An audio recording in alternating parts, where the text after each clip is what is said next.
Good evening, YouTube. How are you all? Today is it's Wednesday, the 16th of May 2017. My name's Jan Silver, or also known as Looking on the Lighter Side of Life, and I have been video logging my journey to and beyond a gastric bypass, which I had just over 14 months ago. I'm just over 6.5 stone lost.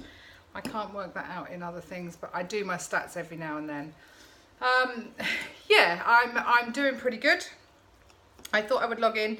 I'm super busy. I've got family coming around for tea tomorrow night, so I figured if I could stand and just do a little bit of prepping for my stuff, just tuna mayo, egg mayo. I'm going to do a salad and baked potatoes, and I'm not farting. I'm just trying to get out the rest of what's in here.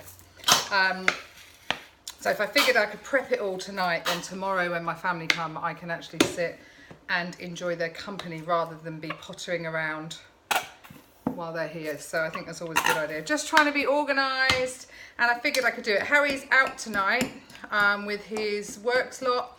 He's out for dinner, so I'm having a midweek glass of wine, chin chin. I never lie, or I don't pretend that I'm not a drinker. I am a drinker.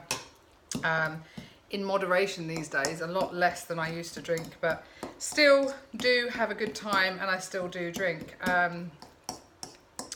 I posted my last YouTube and talked a little bit at the end about mental health. I think this week in the UK it is Mental Health Awareness Week, which is why I felt the need to put it out there and say about Harry's father having killed himself. And I know a friend of mine has said, "Oh, Jan, that was really good. You were really brave to do that," or whatever. But in fact, I think mental health is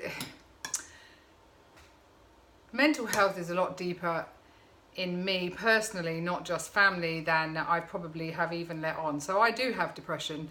My husband has depression. I think most people in the world have depression. It's just one, whether it's diagnosed, and two, how you treat it. I was first diagnosed with depression in 2001. I only know that because my father died in the year 2000, and it was almost a year to the day of his anniversary, his death anniversary, that I was in a real mess and in a place I couldn't really understand. So I took myself to the doctors, and they said, you're suffering from depression. It probably was brought on from the trauma of your dad dying. I think not only my father dying, that is one trauma in itself, regardless of who your dad is or how much you know them. The fact that that is an immediate family member has passed away. So any questions that you wanted or may have needed to ask and seek advice on, you can never do that again. It's gone. So that's one trauma. Another trauma is when your father has died under, according to them, the Cypriot police, because that's where he was, in Paphos in Cyprus, died under what's the word, dodgy circumstances. My dad had a heart attack. He was an alcoholic, and he had a heart attack. So, but to cut a long story short, his death was unexplained initially. So I had to identify his body, and I say that not lightly, because there are 5 of us that there are 5 children by my father. There are 4 girls going down the line. I'm the last girl, and then there's a boy. So there are 5 of us, and I remember getting there, and I won't go into too much detail. I just kind of wanted to explain why maybe sometimes on my Instagram I post a lot about mental health awareness, and, you know, trying to relate to people that are having a tough time, because I've been there and I am there. I just am living proof that with the right support around you, you can be okay with it. I'm not saying everybody can. I don't have bipolar, I don't have schizophrenia, I don't have a lot of the stuff. I just got diagnosed with depression, and not just, this was 20 years ago. So yes, I've been on and off medication for many years. I don't do it very often. I don't have those dark patches, but I am really, really fortunate to have my husband around, that when and if I feel like I am going down that spiral, that black spiral where you feel there's no return from, I'm able to now reach out to my husband who can help me, and vice versa. So yeah, we're really fortunate in that respect. And I think depression may be lifestyle related, it may be generational, it may be genetic, who knows. How his father was depressed and obviously killed himself 2.5 years ago. His mother also killed herself many, many years ago. So suicide is a big part in our life, and depression is a big part in our life. Harry and I choose to see the positive in almost everything that we do. And like I said about a lot of people that are having weight loss surgery or going through it, I think you wouldn't be doing that if you didn't have a mental health issue. So I think lots of people can relate to it. It's just how, where, what, when, how, you know, do you admit it, whatever. And I think these days the stigma is becoming less and less. Thank goodness. You know, yeah. I just wanted to put it out there that it's not just my family that have been affected by it. It is me and my husband also.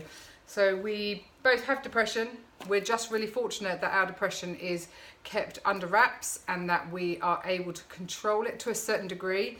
If it rears its ugly head, like I said, I'm able to talk to Harry. We are able to, I say self-medicate, but it is self-medicating. We've always got some antidepressants in our house, and should the need arise, one or both of us can take those antidepressants, because we sometimes know that having that chemical imbalance in your brain, you just need a little bit of help to sort that out. And then once that's balanced, you can get back on track again. So I hope I can be as open and honest with you guys about all of that. I think maybe I hadn't been. I think maybe I had skirted around issues, and I post a lot on Instagram and I do all of this, but maybe hadn't been completely out there about my situation myself. I had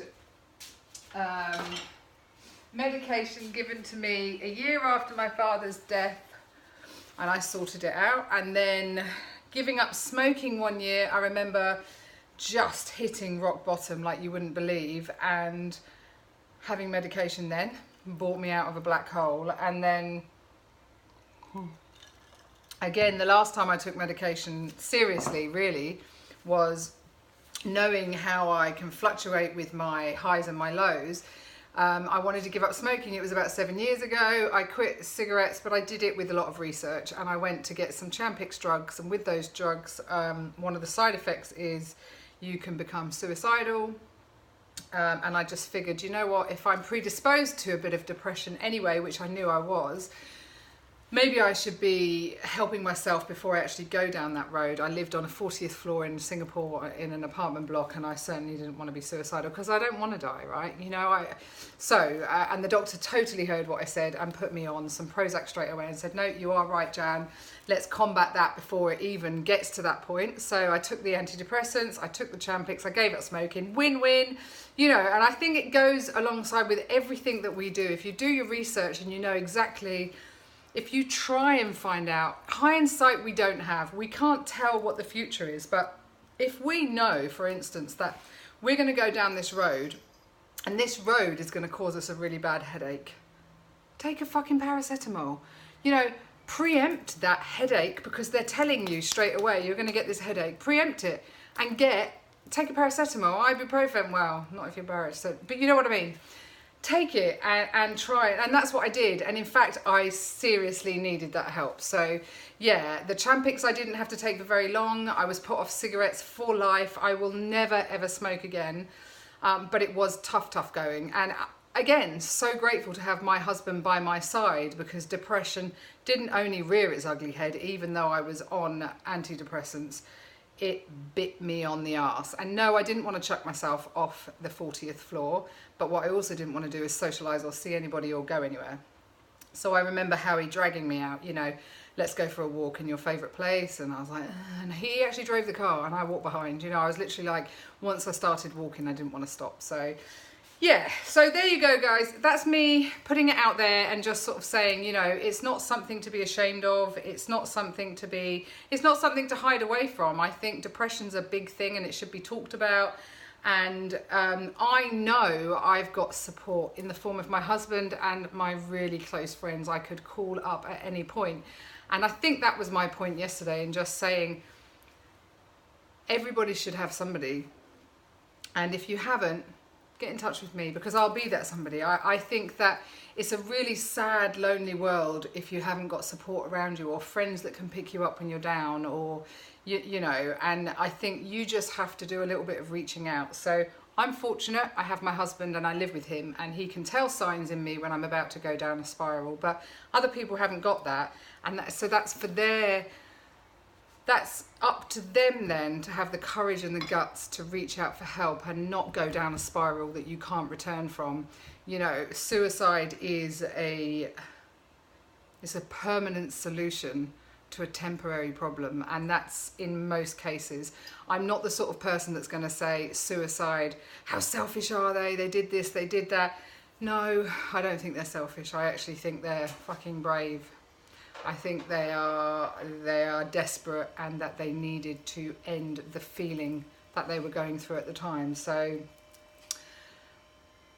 yeah, I'll park that there and I'll leave it there. I just wanted to be a bit more transparent with you guys and a bit more open and honest about why perhaps every now and then I'll talk about mental health. It's not just in lieu of everybody else. I think it is about myself too, and my life, and that's where I'm at. So weight loss surgery, mental health, alcoholism, fuck it, everything else, you know. We all need somebody, and I hate the thought that somebody might be out there suffering on their own. So yeah, chin chin people. Thank you for watching, as always. Thank you for following and subscribing. If you haven't already, click like and subscribe. If there's anything I can help you with or talk to you, you know, give me a message down below. We can swap personal numbers. Seriously, I mean that nobody should be alone when they're feeling totally black and blue. Take care, people. Bye.